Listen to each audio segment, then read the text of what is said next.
मैंने क्या कहा कि इतने पार्षद बैठे हैं यहाँ पे, वो सब संपन्न पार्षद हैं।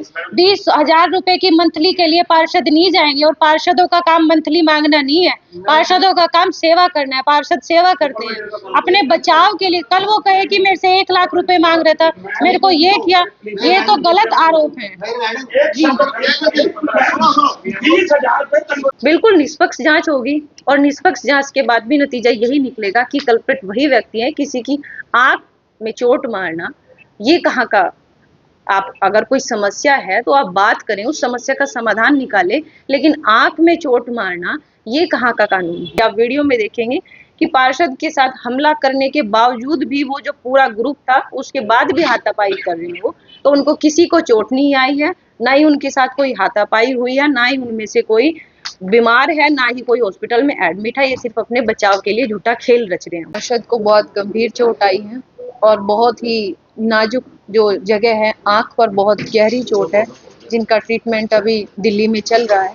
ऑपरेशन की उनकी तैयारी हो रही है, और बहुत गंभीर चोट है। सारे पार्षदों में इस बात का बहुत रोष है, और होना भी चाहिए।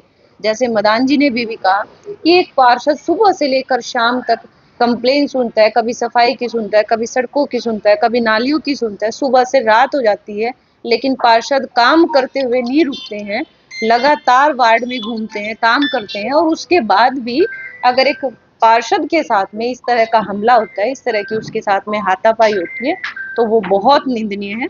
पार्षद के वार्ड में अगर कोई कर्मचारी काम नहीं कर रहा है, कोई सुपरवाइजर काम नहीं कर रहा है, तो पार्षद उसको बिल्कुल बदलवाएंगे, और ये इसीलिए तो बदलवाया है क्योंकि वो काम नहीं कर रहे थे, पार्षद काम मांग रहे थे और वो काम नहीं कर रहे थे। इसलिए पार्षद ने बोला कि मेरे वार्ड से सुपरवाइजर को हटाया जाए।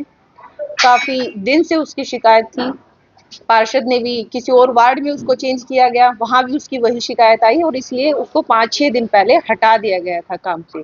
लेकिन वो अचानक से अपने पूरे परिवार के साथ में, रिश्तेदार के साथ में पार्षद के ऑफिस में पहुंचा, और वहां पर उसने हाथापाई शुरू की, पार्षद के साथ में मारपीट की, और ये बहुत उसने गलत किया है। और उसके खिलाफ उसके साथ साथ जितने भी लोग थे, चाहे वो उसके साथ महिला भी थी, महिला होने के नाते मैं ये बात बिल्कुल बोल सकती हूँ कि अगर किसी महिला ने गलत किया है, तो चाहे वो महिला है या कोई भी है, कार्रवाई सबके खिलाफ होनी चाहिए, और उनके साथ में उनके रिश्तेदार, परिवार, जो कोई भी व्यक्ति था और जो आरोपी था, उसके खिलाफ सख्त कार्रवाई हुई। मैडम, बड़ी बात बैठक के बीच में सामने सुपरवाइजर का बयान सामने आया है, वो भी पानीपत के निजी अस्पताल में दाखिल अपने दिन पे छोड़ रही है। उन्होंने कहा है कि पार्षद में 20,000 रुपये मंथली मांगता था, 1 महीने की मंथली मैं दे नहीं पाया, जिसके कारण ये वारदात हुई। दूसरा, पार्षद अपने निजी किसी फैक्ट्री में कर्मचारियों को सफाई करवाने की बात करता था। देखिए, ये तो सब बातें अब उसने अपने बचाव के लिए बोली हैं, क्योंकि उसको समझ आ गया है कि उसने जो किया वो बहुत गलत किया है, और उसके साथ आगे बड़ी कार्रवाई होने वाली है। इसलिए अब अपने बचाव के लिए वो इस तरह की बातें बोल रहा है। पार्षद एक वार्ड का पार्षद है, वो एक प्रतिष्ठित व्यक्ति है, संपन्न व्यक्ति है। वो इन सुपरवाइजरों से 20,000 रुपए की डिमांड करेंगे? वो एक फैक्ट्री चला रहे हैं, कंपनी चला रहे हैं, घर परिवार से संपन्न है, क्या 20,000 रुपए के लिए वो ऐसा करेंगे? इसका तो पूरे इस बात का भी मुकदमा होगा कि वो ये जो गलत आरोप लगा रहे हैं पार्षद के ऊपर, इस बात का भी मुकदमा उसके ऊपर दर्ज करेंगे कि अपने बचाव के लिए वो गलत बयान दे। अगर इस चीज में सुपरवाइजर है प्रूव कर देता है कि मंथली जो है पार्षद मांगते हैं, तो उस पर पार्षद को भी तो इस तरीके की कार्रवाई की जाएगी।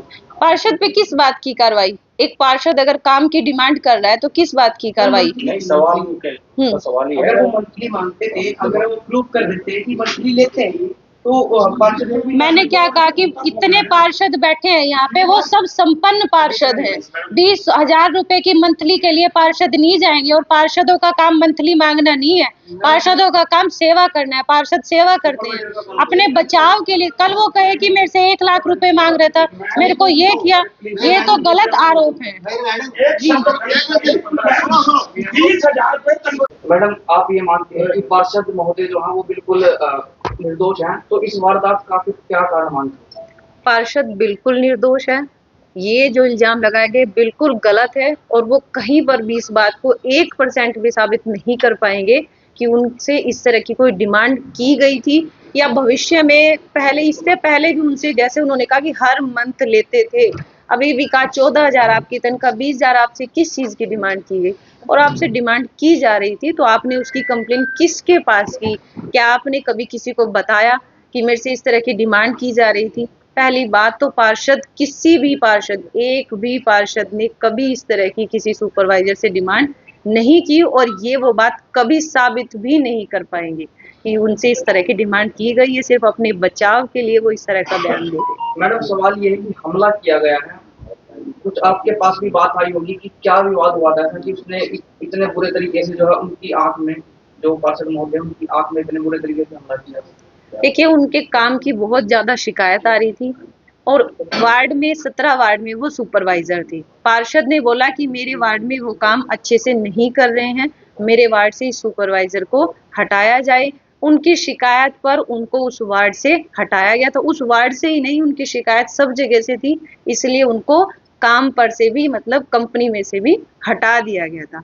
और उसी बात का गुस्सा दिखाने के लिए, या कुछ भी आप कह सकते हैं कि उन्होंने, कि पार्षद के कहने से मुझे हटाया गया, इस बात के लिए वो पार्षद के ऑफिस में गए, अपने साथ 5-7 लोगों को लेकर गए, अपने रिश्तेदारों को लेकर गए, और उनका, देखिए पार्षद प्रतिनिधि वो पार्षद पति है, लेकिन एक महिला, उनकी जो धर्मपत्नी है वो पार्षद है। और एक महिला पार्षद जो है वो फील्ड में काम करती हैं, सब कुछ देखती हैं, लेकिन कहीं ना कहीं तो उनके जो सहयोगी हैं या उनके पति हैं उनको सपोर्ट करते हैं। मैं ये नहीं कहूंगी कि उनके हस्बैंड जो उनको सपोर्ट नहीं करती, मेरे हस्बैंड है वो मेरे को भी सपोर्ट करते हैं। मैं मेयर हूँ, अगर कहीं मुझे जरूरत होती है किसी काम में तो मेरे हस्बैंड मुझे सपोर्ट कर सकते हैं, वो बिल्कुल करेंगे, उनका अधिकार भी है। अगर उनकी पत्नी कोई काम संभाल रही है तो हस्बैंड की जिम्मेदारी भी बनती है कि वो उनका संभाले, और वो पार्षद रह भी चुके हैं, उसके बाद उनके ऊपर हमला करना तो ये बहुत निंदनीय है।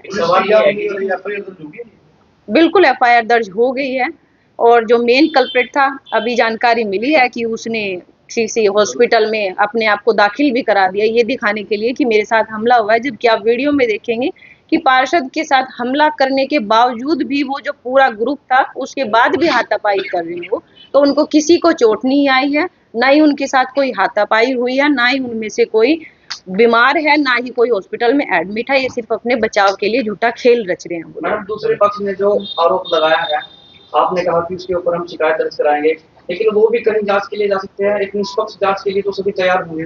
बिल्कुल निष्पक्ष जांच होगी, और निष्पक्ष जांच के बाद भी नतीजा यही निकलेगा कि कल्प्रिट वही व्यक्ति है। किसी की आंख में चोट मारना, ये कहाँ का, आप अगर कोई समस्या है तो आप बात करें, उस समस्या का समाधान निकालें, लेकिन आंख में चोट मारना ये कहाँ का कानून है? उस व्यक्ति के पूरे जीवन भर की, आप सोचे कि आंख में अगर कोई हादसा हुआ है, आंख में अगर कोई गहरी चोट लगी है, और कोई भगवान न करे कोई ऐसी अनहोनी हो जाए, तो उस व्यक्ति को आप क्या कर सकते हैं? पूरी जिंदगी के लिए उस व्यक्ति के साथ तो ये हादसा हुआ है ना, कोई एक दिन के लिए, 2 दिन का हादसा नहीं है, उस व्यक्ति के साथ पूरी जिंदगी भर का हादसा हुआ है। मैडम सफाई को लेकर लगातार आप समेत तमाम जो पार्षद की शिकायत रहती है कि सफाई नहीं होता। जिस ढंग से आप लेके चले थे, हम शहर को साफ सुथरा रखेंगे, जिस तरह से पैसा इस पे खर्च किया जा रहा है, कहीं ये उसी का जो है गुस्सा तो नहीं? क्योंकि कई बार डंडा होता है पार्षद का, मेरे वार्ड में जो है सफाई नहीं। देखिए, पार्षदों की जिम्मेदारी है, और पार्षद लगातार प्रयास कर रहे हैं, सारे पार्षद लगे हुए हैं। मैंने अभी कहा कि सुबह सो के उठते हैं पार्षद, फोन बजने शुरू हो जाते हैं, कहीं सफाई को लेकर, कहीं सड़कों को लेकर, सारा दिन काम करते हैं पार्षद। सफाई को लेकर सभी लोग इतने एक्टिव हैं और अपने वार्डों में लगे हुए हैं। सुपरवाइजर को काम के लिए बोलते हैं, लेकिन उनको यह कि काम ना करना पड़े, काम से बचने के लिए वो लोग इधर उधर के बहाने करते हैं। सभी पार्षद सख्ती से सफाई के मामले में काम कर रहे हैं, और जो ना करने वाले लोग हैं वो अब निकलकर सामने भी आ रहे हैं। फिलहाल गर्ग साहब की हालत के बारे में आपको क्या कुछ जानकारी है, कैसी स्थिति है उनकी? कि अभी वो दिल्ली एडमिट हैं एम्स में, और उनके जो टेस्ट हैं वो अभी चल रहे हैं, और टेस्ट के बाद उनकी जो आँख है उसका सर्जरी होगी, लेकिन उनकी आँख की हालत गंभीर है, और ऑपरेशन जैसे ही होगा तो उसके बाद हम लोग बता पाएंगे कि किस प्रकार से उनके ऑपरेशन के बाद कैसी उनकी हालत है।